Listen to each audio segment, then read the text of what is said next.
Hello everyone, welcome back to my channel. Thank you for the love and support on the last video. The last video which I have created, it was on catch all activity in SOA. And as I promised, I'll be coming back with new video in which we will talk about the catch block in SOA, how we can handle the errors using the catch block. So in the catch activity, actually you can directly use some of the system defined faults. So for example, remote fault, you can directly select for a remote fault. Okay. There can be binding fault. You can directly select for binding fault. How to do this and how to do it in a composite. So let's directly start with the video.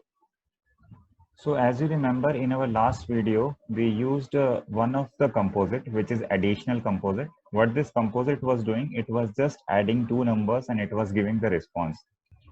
And we deployed this composite on the SOA server. As you can see here, the composite is deployed, and just to test it once again, it is very basic composite. It is just adding two of the variables and it is just giving you the sum. So again, what we will do is we will create one more composite, which will be calling this additional composite. And then we will down this composite. We will make it shut down, and then we can see how we can catch the remote fault using the catch activity. In the last video, we did the same using the catch all activity. And as I was discussing in my last video, that you can create a table in the database, and there you can store all the errors, basically the error code, the description, that you can store in a database table with the ID as well.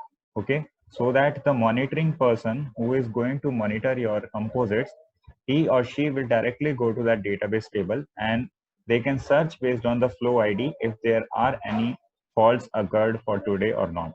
So we will try to demonstrate this end-to-end project today. So let's go ahead, and what we will do is we will create a new composite today. Okay, so we'll go for a new SOA project.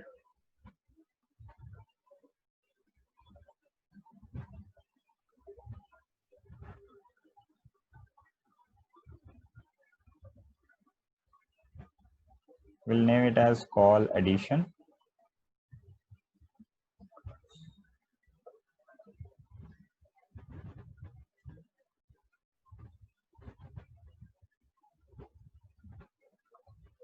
So we will use a simple Beeple process inside it, which is a synchronous Beeple, and we'll press OK. So here, as you can see, the XSD got created. So let's modify the XSD little bit, because in our addition composite, we have two inputs. So we'll make it as two inputs so that we can pass the inputs from here. So it will be number 1, and this type I'll make to integer. We'll give it a name of number 2, and we will do the set type, and this also will make it as integer. And let's keep it as result only, the type only I will change. I will click on save all. Okay, so it's coming for my database. Let's save it somewhere. That's fine. So the XSD is done now. Now what we need to do is we need to call the additional composite, right? So for that we need to use a SOAP request.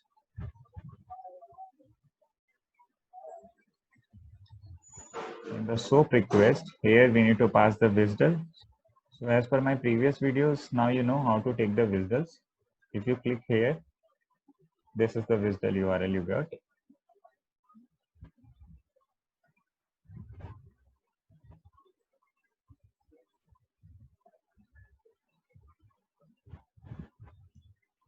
Press on tab button, and here comes your addition WSDL. Port type is addition. Let's click OK. OK. We will wire this. So inside this, we need to invoke the SOAP reference, right? So we will use the invoke activity.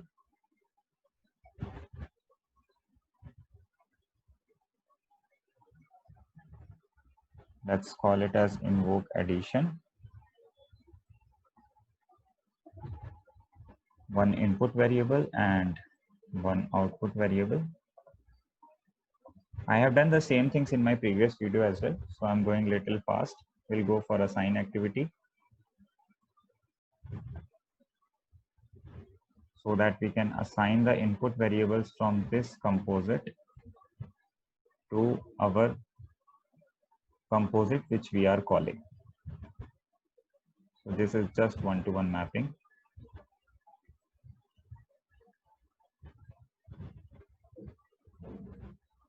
Here we will assign the response. So from this one, we will be getting the response. And this response we will assign to output variable.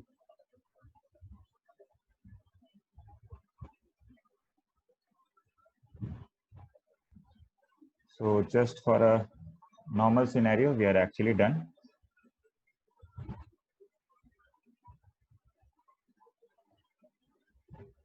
So let's deploy this composite.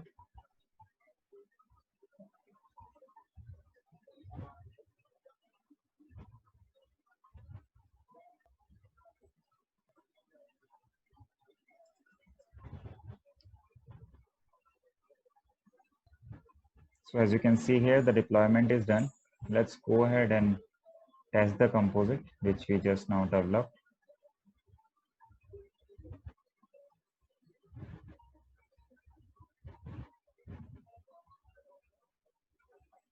So as you can see here, call addition, it came here. We'll just test it. Same 3 and 4. So you got the response as well. Let me show you the launch flow trace. So what is happening? As of now, it is just calling our addition composite and it is giving us the response. Okay. You call the addition composite, pass 3 and 4 here, and the addition composite gave you the response. Now let's generate the remote fault. How we can do that? We will go to this additional composite and make it shut down. Okay. So once this additional composite is shut down, now if we will try to call our same composite which we were running, if we will test the same composite and we'll pass the values here. So you can see we got the remote fault. Okay. Let me close it and show you from the flow trace.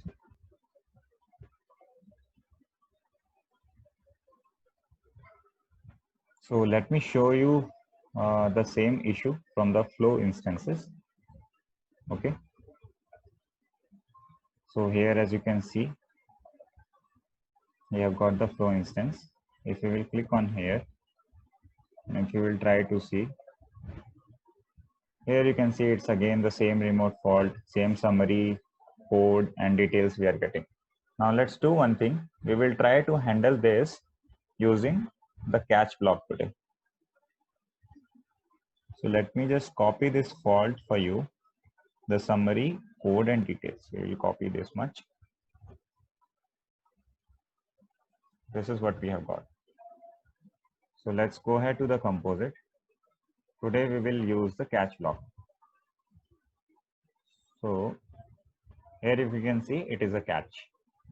So inside the catch block, once you will go, here you can see you have a scenario of search. If you search for here, you can figure out the system faults. So these many system faults are already given. You can select any one of them. If you remember in the catch all block, we did not choose any fault. We were just using the functions to catch whatever the fault comes. But here we will use the remote fault. Okay. So here we have so many faults, timeout we have, binding fault we have. So in this manner, as many as catch blocks you want, you can use that much of catch blocks. So we will use the remote fault. And here you need to create a fault variable. You can give it any name. Once you will use the fault variable, the data type will automatically come. Okay. Just apply and okay. So as you can see, one WSDL also got added. So now as per our current requirement, what we want to do, whatever the faults will come, we want to store those faults in a database table. Okay. So just to show you that part, if I'll go to the database one connection I have already created, and this is the table I have created. So just to describe the table, this is the command, and as of now you can see I have used flow ID, the fault code, fault summary, fault details. These many values we are going to store, and few attribute columns I have created. So in this manner you can create this table. This table we are going to use today. So just to use the table, what we need to do is, let's save it as of now directly here. Obviously it will show you some errors because the catch block is not completed. You can see the warnings are here. But to invoke the database, first you need to add the database adapter, right? So we'll insert the database adapter. So we'll give it a name as call audit.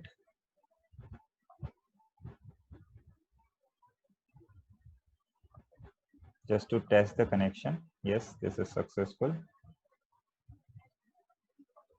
And for this JNDI name, how you can get this JNDI name, for this also I have already created a video on how you can use a database adapter in SOA. So please go ahead and watch those videos.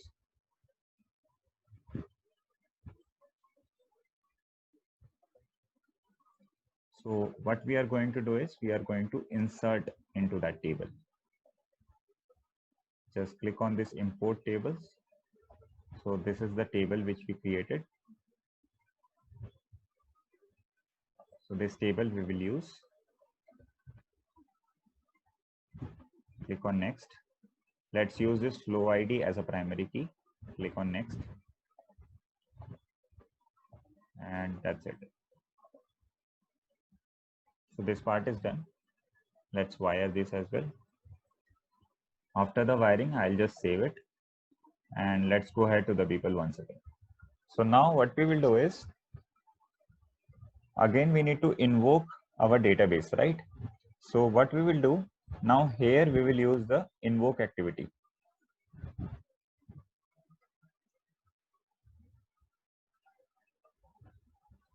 Because only in case of the remote fault, whenever the catch block will get executed, whatever the errors come, those errors I want to store in my database table, which is audit table, which I have created.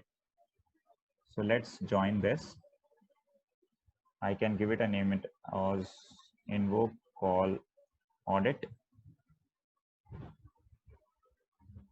We need to create an input variable for this because we are going to insert the data. So that data will be going using this, apply and OK. Now to send the data, obviously we need to use the assign activity or transformation activity. So let's go ahead with assign activity. Let's give it a name of assign error. Double click on this. So if you remember, in the catch block, we created a fault variable, right? Because of that only, the fault handler came, the catch block came, and inside that our fault variable also came. So now you can see code, summary, and details. All three are coming. So what we are going to do is invoke call audit insert input variable. This is the input variable for our table. Inside this, we are going to send all this information. So this code we are going to store in the fault code. Summary we are going to store in fault summary. Details in the fault details. And how we can assign the flow ID. Just use assignment operator. And here you have the advanced functions. Here you can look up for get flow ID. Here is the one. Insert into expression. Okay. And let's suppose in the attribute one also you want to assign something, you can hard code it. This error came from the catch block.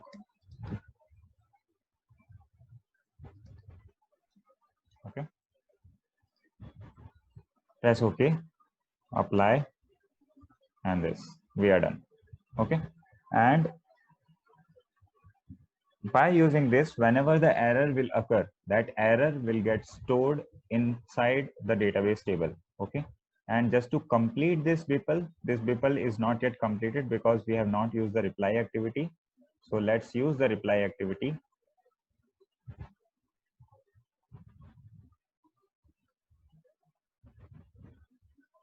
Drag and drop it to BPL.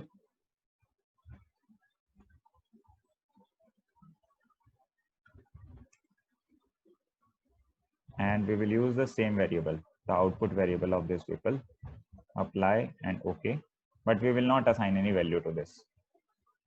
Just save it. We will close it and we are done. So let's deploy this now.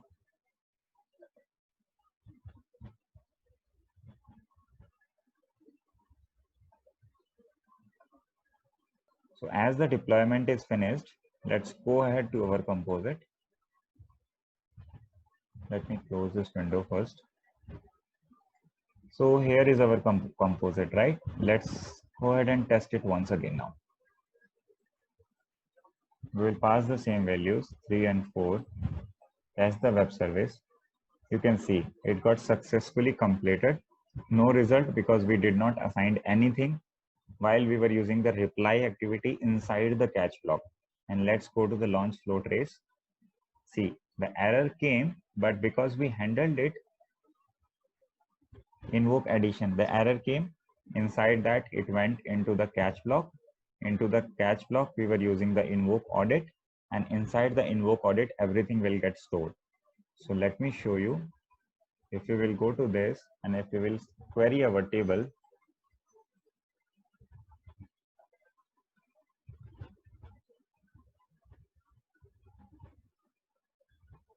so here you can see the flow ID got assigned. Let's check the flow ID if it is correct or not.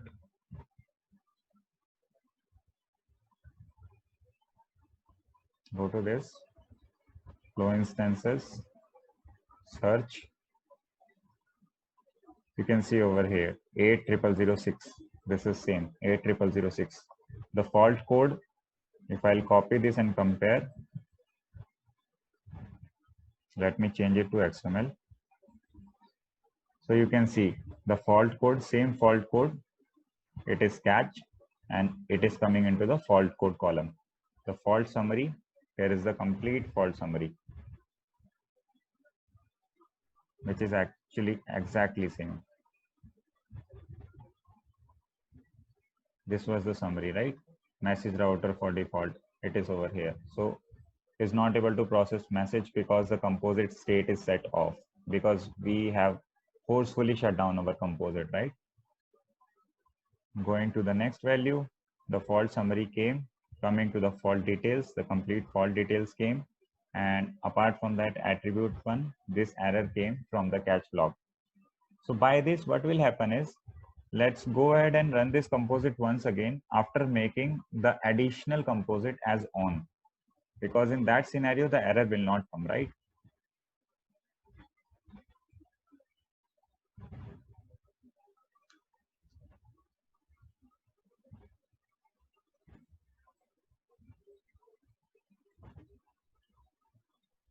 We'll make it on. Startup, yes. Again, go to the composites. We'll go for this composite once again. We'll test it.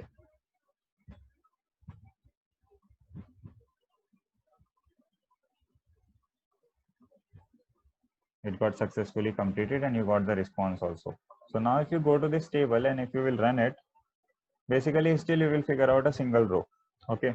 So this is actually a project type scenario. In the project type scenario, nobody is interested to come to Enterprise Manager again and again. And as I discussed in my last video also, all these composites will be scheduled. So to handle your errors properly, better to create an audit table, and inside the catch block right now, if you see inside the catch block, what we are doing is we are inserting into this audit table, and as well as we are inserting the flow ID as well. So the monitoring person, what they can do is they can directly query this audit table, let's suppose once in a day, and let's suppose they figure out that there are 5 errors came. So they will be having the flow ID of all those 5 errored instances. So what they can do is they can go to Enterprise Manager, search for those particular flow IDs. They can figure out what are the errors, they can correct it. And if they want to manually run those composites once again for the same condition, they can do it, because that is how the project environment works. And here it is just an example of remote fault. But when I was telling you you can have multiple faults inside the catch. So in the system faults itself, let's suppose as of now you have configured only remote fault. You want to configure the binding fault also. What you can do is you can use one more catch block. Go to one more catch block.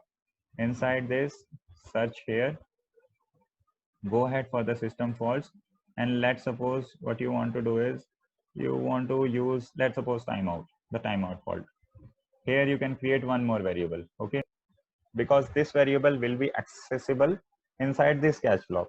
Again, let's suppose what you want to do is in this scenario you want to again insert into the same audit table, but because you have attribute 1, attribute 2, so you can give any another value to attribute 1 and say that this particular error is coming up from whatever the fault you have selected here. From, let's suppose this particular error is coming because of the timeout fault, this particular error is coming because of the binding fault. So in this manner, you can properly design your composite, and these catch blocks are for every scope. As you can see right now, we are in the main scope, but you can have as much as scope you want over here. And let me tell you one more scenario where the scope will be required. So for example, in the project environment, when you are creating the composite, you need to perform so many activities inside the same composite. Let's suppose in the first activity, you want to read the data from file. Okay. So while reading the data, that particular block of your code, you can put in a single scope. Then in the next activity, what you want to do is whatever the data you have read from the file, you want to work on that data and then you want to insert it into the database. So while inserting to the database, you can use one more scope. For example, here, before this reply output, I want to use one more scope. I can put it here. Now you can see the complete scope got created. Inside this scope, I will be inserting the data into the database and I will have a different catch block for this. This is how you can use multiple catch blocks. Okay. So in every scope, you can have as many as catch block you want. And as a better practice, in the main scope, you should have a catch-all block also. So how comes the catch-all block will work? Catch-all block will work like this. So let's suppose in this scope, okay, you have used a remote fault, you have used binding fault. In this scope also, you have used remote fault, you have used binding fault. But let's suppose there was one more fault which you did not handle inside your catch block. So all those faults will go in a catch-all block. So in your actual composite, in the running environment or in the project environment, you should be having catch blocks for the defined faults which you want to define, and for the undefined faults you should have a catch-all block as well for your main scope. So this is what I thought of sharing regarding the catch block and catch-all block. If you have any doubts, you have any suggestions, please write down below the comments and I will go through them, and if I can provide any inputs from my side on that, definitely I'll answer your questions. And thank you so much. Please like this video with your friends, colleagues, and seniors, and do like and comments. Thank you so much. Thanks for watching.